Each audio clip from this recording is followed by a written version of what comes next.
In this episode, I'm going to talk about how to make money in crypto when you are a beginner. So how to start with crypto if you have absolutely no idea and where to go. So you might think that actually making money with crypto is all about trading, finding these new cryptocurrencies, buying them, selling them, but actually that's the hardest part, and this is the easiest way to get burned when you don't know anything about crypto. So actually what I'm going to talk to you about is either finding a job at a crypto startup, but if you have already a job, that's probably a no-go. But another thing that you can do as a hobby, after your 9 to 5, is basically looking for crypto airdrops. Crypto airdrops are the best way to find opportunities within the crypto and make your first money for free. So what are crypto airdrops? Basically, in the crypto market, so generally talking about crypto, I mean all the different cryptocurrencies that are coming up, all the different applications or dApps, decentralized applications,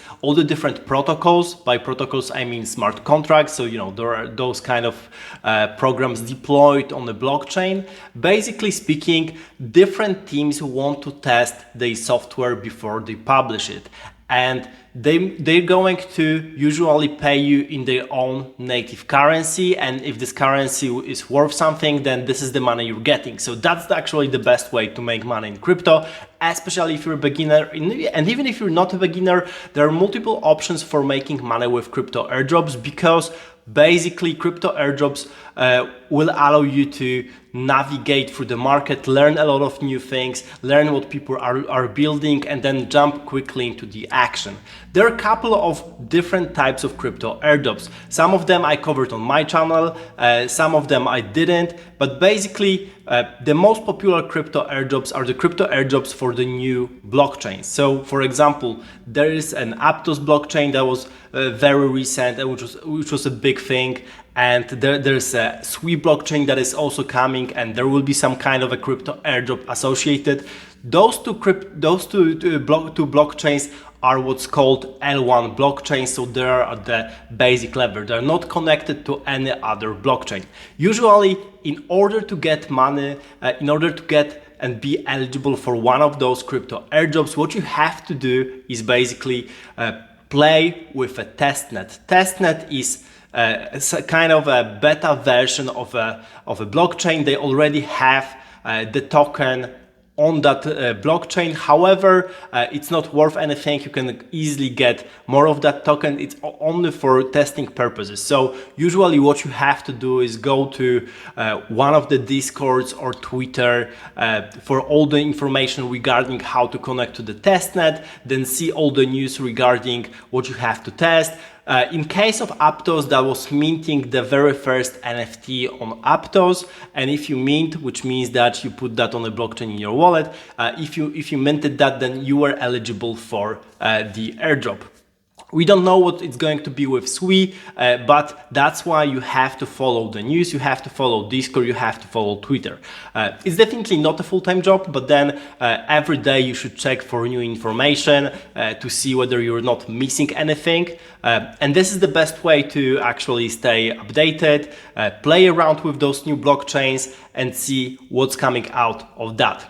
Second category of different crypto airdrops are basically L2s, layer 2 blockchains. So those are associated and built on top of existing blockchains. The most popular one being Ethereum, and there are different layer 2s to Ethereum. Most of them are the goal is to scale Ethereum, because gas on Ethereum is expensive, meaning if you have to pay just at least a couple of dollars for transactions to go through on Ethereum, usually depending on the traffic. So people are trying to find new ways to omit that kind of cost. And layers 2 is this kind of a new blockchain, but it's interconnected with Ethereum, and also they are having their own tokens. One of the examples of the recent crypto airdrop in layers 2 is Optimism. They had, I think that was a couple $100 in total for what you could get, and you were getting that if you used any other layer 2. So if you, for example, used Polygon, which is another layer 2 to Ethereum, you are eligible for Optimism, but there are also a bunch of other tasks you could do to maximize your reward. What's coming right now is, for example, Arbitrum. Arbitrum is one of the layers 2, one of the most used one, the most popular ones in the top 3 definitely. And they are planning to have a crypto airdrop as well. So this is really worth looking forward to. So when it comes to layers 2, the game is still the same. You have to look for the news, see what might be the potential tasks. Usually it's playing around with testnet. Sometimes it's playing around with other L2s. That's why you have to maybe have some cost for transactions, for bridging. Usually the big thing is bridging. Bridge is basically just sending funds from one blockchain to another and maybe back. That's the bridge between, for example, Ethereum and Polygon. So this is how the game is played here. So this is the second category. Third category are different DeFi protocols. DeFi stands for decentralized finance, and usually those are different protocols that allow you to lend your crypto so that you get some earn on that. This is called yield farming. You either can stake your crypto in a particular application and then earn some passive income on that. Of course, when it comes to those different protocols, what you're looking for really is the token from a different protocol. So assuming that you have no capital, basically you should look for the protocols that have already launched, maybe on a testnet, so that testing is totally free, or they launched but they don't have a token yet, and they clearly claim that there will be a token in the future. And in this case, it just worth, for example, using the swap between between some kind of a tokens, maybe staking something, but there's more cost to that because you at least have to pay $12 or so to do all the tasks like swapping and maybe staking something to be eligible. But usually it's worth it if you really think about it. Here I could recommend going to DeFiLlama.com. DeFiLlama.com. I put the link down below in the description. This is one of the websites where you can follow through all the airdrops that might happen in the future, because they list all the DeFi applications that do not have a token yet. So those are actually the protocols that you should look for. So this is really interesting.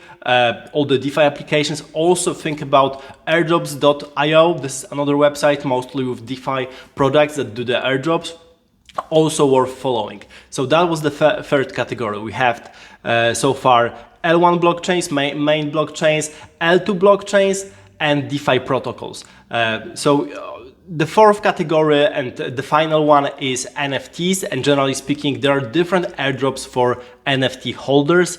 This is the category where either you have to already own some kind of an NFT, and this is the more expensive category. I'm not going into that, maybe just mention that, well, there are a lot of things. So for example, the biggest airdrops were for the Bored Ape Yacht Club owners last year, because if you have an ape in any form, then you get a mutant, you get a dog, you get a land, you get an ape coin, and so forth. So actually you get more in airdrops than the worth of your ape to begin with, which was totally crazy. However, in order to own the ape, well, if you mint it for 0.08, that's still some money, but later on, if you just miss this moment, you would have to pay at least a couple of ETH and then a dozen of ETH, and then it, exploded.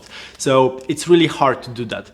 However, what's really doable here, especially for people who have more time and less money, is looking for free mints that are really popular. So free mints means that those NFTs are totally for free, and you'll be able to mint that on one of the networks.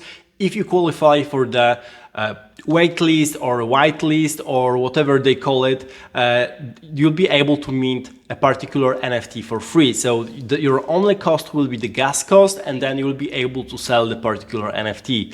I guess the most recent example of that was Art Gobblers, which actually the floor price were 13 ETH, which was totally crazy.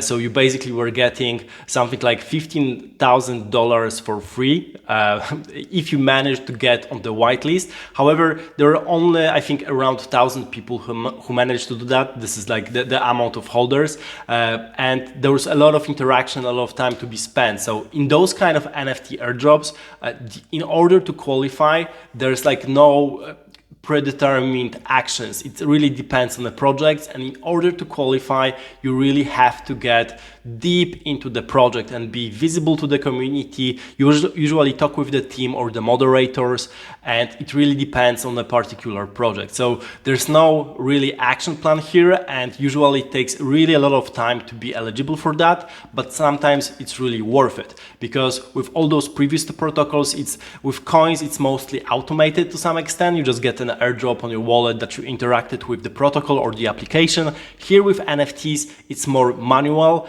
and it's harder to guarantee that you really get that in the end. However, the price for getting in might be really substantial. So if you have more time, then definitely worth trying out. That was working really well in the bull market, but even in the bear market right now, as I've mentioned with Airdrops, there are also similar examples like that you can try. Worth trying. So altogether, we have those 4 categories, and if you have no net worth, you know little about crypto, this is the best way to get into crypto, because this forces you to actually learn more about how crypto operates. So for example, you need to know more about custodial wallet. So for example, you need to install metamask.io on your desktop, laptop or mobile. You need to basically transfer some funds, maybe interact with the faucet for a testnet, understand how testnet operates. There are a lot of things here, but this is the best way to actually get into Web3, get into crypto, and understand what's going on without spending any money, because especially if you operate on those testnets. So as I've mentioned, testnets are the beta version of the blockchains before they are public. Those testnets allow you to have tokens for free. You just ask the faucet for the tokens. I will give a link also to one of the faucets for example, Ethereum Girly, which is one of the testnets for Ethereum. This gives you free ETH, which is not worth anything because it's on a testnet, but it gives you free ETH to play around and, for example, mint different NFTs, maybe play around with DeFi, play around with various L2 blockchains on Ethereum and so on. So this is really a good testing ground, especially if you're just getting into crypto. And the upside is that that could qualify you for one of the crypto airdrops, because those crypto airdrops are coming on the mainnet. So actually playing with the fake money, you're earning real money in the end. And this is how it's possible to make money online with crypto, even if you're starting from zero and you don't know, and you don't want to get into trading, you don't want to get into, like building products, because that's totally different. Because of course you can always find a job. There are so many jobs for marketers, for copywriters, for coders. Of course, there are so many Solidity developers needed and other kind of developers. So if you were to work in crypto or Web3, because that's also totally recommended, that's definitely possible. But even if you want to treat crypto or Web3 as a hobby, crypto airdrops are the best way to start and go forward. So definitely check it out. Subscribe to my channel if you want to learn more about different crypto airdrops. I am covering them regularly, and have fun playing around on different testnets. Thank you for watching. See you in the next video.